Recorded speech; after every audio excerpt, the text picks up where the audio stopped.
Tyler the Creator, he sold 297,000 in his first week of his new album. Chromacopia. I don't even know how to say Chromacopia. Chromacopia. So what are your guys' impressions on the album? How do you think he's, been over the years? You want to go first, or you want me to? So Gavin and I listened to it on the way here, and we only listened to about half because I got a very interesting phone call. But yeah. But besides that, I mean, Tyler has always been like he's always been extra. Yeah. He's always been kind of like out there and whatnot. Mhm. But this one is like it fits, if that makes sense. It fits his persona. And I like the way that certain it's still melodic. Like the song's ending is another song's beginning. Mm-hmm. And like the transition. Yeah, the transition is just like beautiful and all that. So Tyler, good job on that. I don't know your financial situation though, bro. But when I listened to Sticky, I was like, you got Glorilla, Sexy Red, Lil Wayne, and someone else I don't even remember.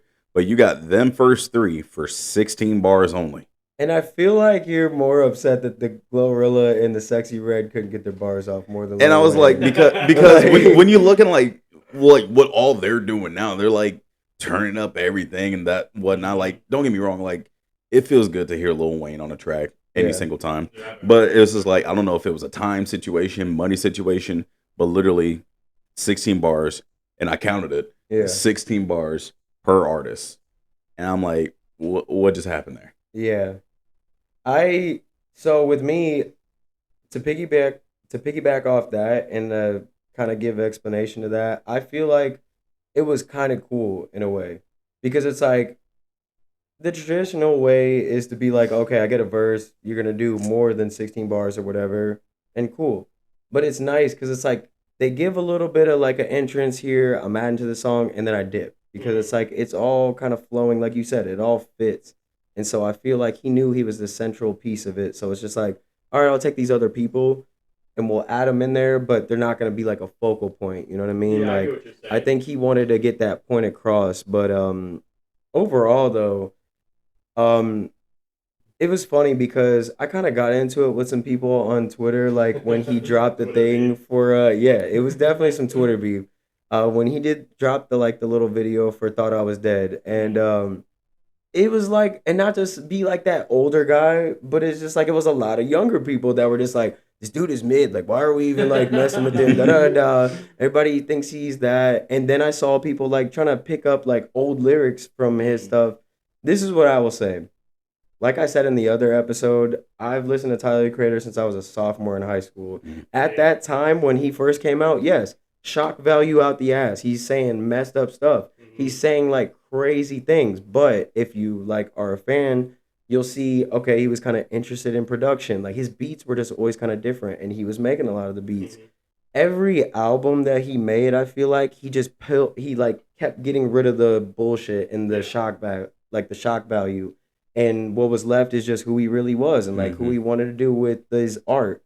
And now I think we just see, after all these albums, he's been around since like 2009, 10 or something like that. So that's a hot minute. I think we're just seeing like an evolved Tyler the Creator, and it's like I think a lot of younger people don't understand that. I think they look at his body of work right now and they're like, okay, this just isn't for me. And then they would just want to bash on other things, but it's like that's okay. Like we need to come to a point in this world where it's like the younger and the older generation, if you don't like that, that's cool, but like let's not say shit that's not true. And like that's just kind of how I felt, because it's like you don't see a lot of other rappers taking risks. Yeah, he has Grammys. Tyler has Grammys, but it's just more so like he's taking a risk, because you see category A of rappers, they're doing the same shit. They're gonna do the same videos, the same like type of sound. But then you only have a handful of artists that are gonna go against the grain, give you like a thematic feel to their videos, like have a purpose, and it all flows together. And I don't know. I liked it. I don't think it was like his best one, but I was impressed, and like I've been listening to it like a lot, and I don't know, I think selling almost 300K like it was projected. Like again, like he is one of those artists that can do that. That's why it kind of irks me a little when people are on Twitter and like younger people are like, dude's ass, da da da. I But mean, it's like, you're gonna feel that way though when someone says something about someone you like. but it's just like also with facts though too. Like a lot of artists, like they're not selling that high, so he's still an artist that can do that. He's among the Drakes, the Travis Scotts, all those big names. Tyler is that guy, whether you like it or not. Like he really is that guy. He can do that. It's also like a formula, like you said. Like you have artists that are doing the same stuff because it works. There was a lyric that I listened to. It was from Lil Dicky, and it was a song "Professional Rapper" featuring Snoop Dogg. I can't believe you just brought up Little Dicky. Here's the thing, I don't care. He said he was trying to. Lil Dicky mentioned him on something. He's like, I'm just trying to change the formula up, and then I just figure like traditionally you guys are doing the same thing, but then Snoop rebuttals. Well, if it's working traditionally speaking, it works.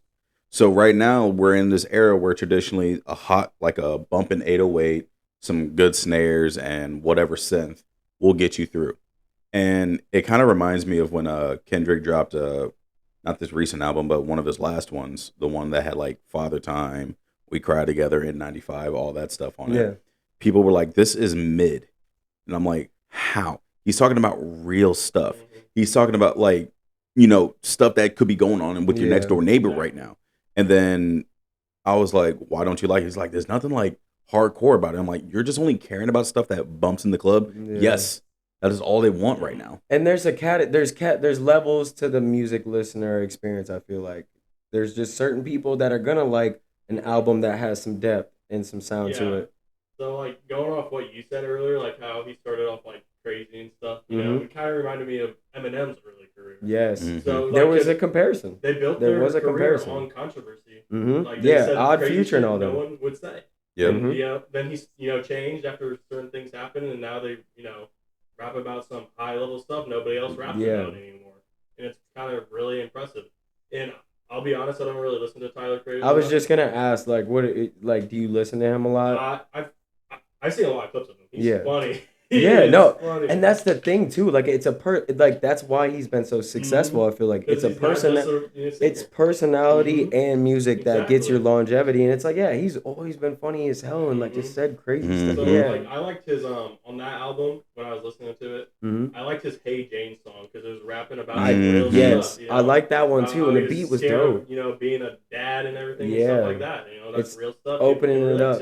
Being showing who he is. Do you like that stuff when you listen to music sometimes? So like, what's your ear level, like taste level in music? My favorite like rapper, I like Kendrick. I like J. Cole, Kanye. Before there's an expiration date with Kanye. I get that, because they all rapped about some real stuff in their songs, and like I could relate to that. I'm not gonna relate to people singing about Lamborghinis and throwing a bunch of money around and stuff like that. I feel the same way too. I don't have that stuff. Yeah, I'm gonna relate to the person that sang about how hard their life was. Right. Now,